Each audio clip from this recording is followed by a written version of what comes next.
Our next story is from Japan. It seems the land of the rising sun is also a land of parting seas. A new island is emerging from the Pacific Ocean thanks to an undersea volcanic eruption. It is creating this new landmass. This is about 1,200 kilometers south of Tokyo. It falls within Japan's territory, near the island of Iwoto, formerly known as Iwo Jima. The volcanic eruption began a few weeks ago, and now Japan has confirmed the formation of a tiny island about 100 meters in diameter. What does it mean for Japan's borders?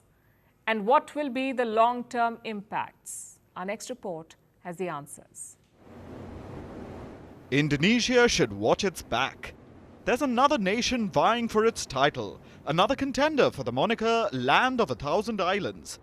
Japan. Japan's official number of islands keeps growing.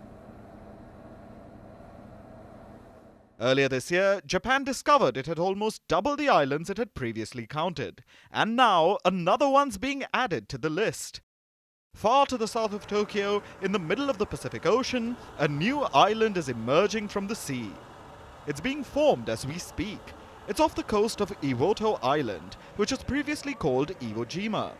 There, the planet is giving birth to a new piece of land, in the usual fiery fashion. A volcano is erupting under the Pacific, spewing molten rocks and lava into the sea. What happens when hot lava meets the cold ocean? It hardens into rock. Now, usually, this doesn't mean much. The newly formed rock just settles on the ocean bed. But that's not the case this time. The eruption has been going on for weeks, and the new rock being formed has started to peek out from under the Pacific.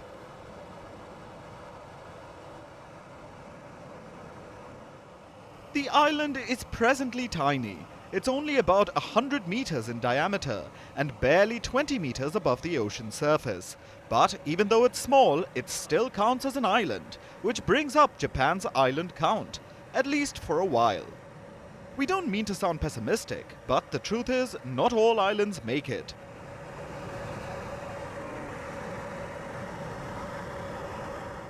Japan itself has lost some islands in the past. These islands disappear for multiple reasons.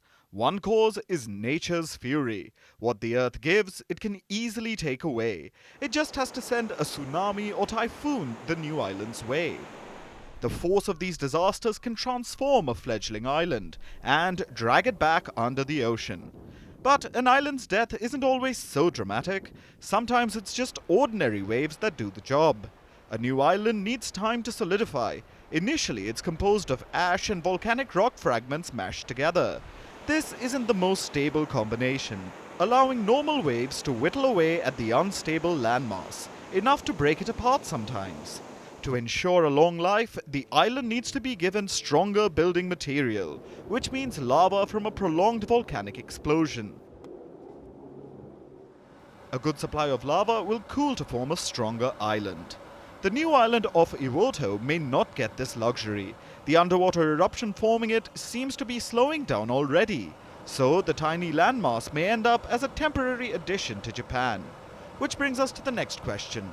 What happens to a country when it gets a new island? Well, there can be some benefits, especially if the island is further off in the ocean. That means a country like Japan can extend its claimed exclusive economic zone. This zone extends out 370 kilometers from the coast. So, if your coast grows, so does your EEZ. In this particular case, it would mean by about a few dozen meters for Japan, which isn't much. But Japan shouldn't lose hope about expanding naturally. As we mentioned, new Japanese islands keep popping up.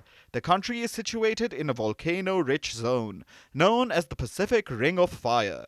This ring will always keep spewing fiery lava, and in the future it could easily form a solid new landmass, meaning Japan's territory will always keep growing.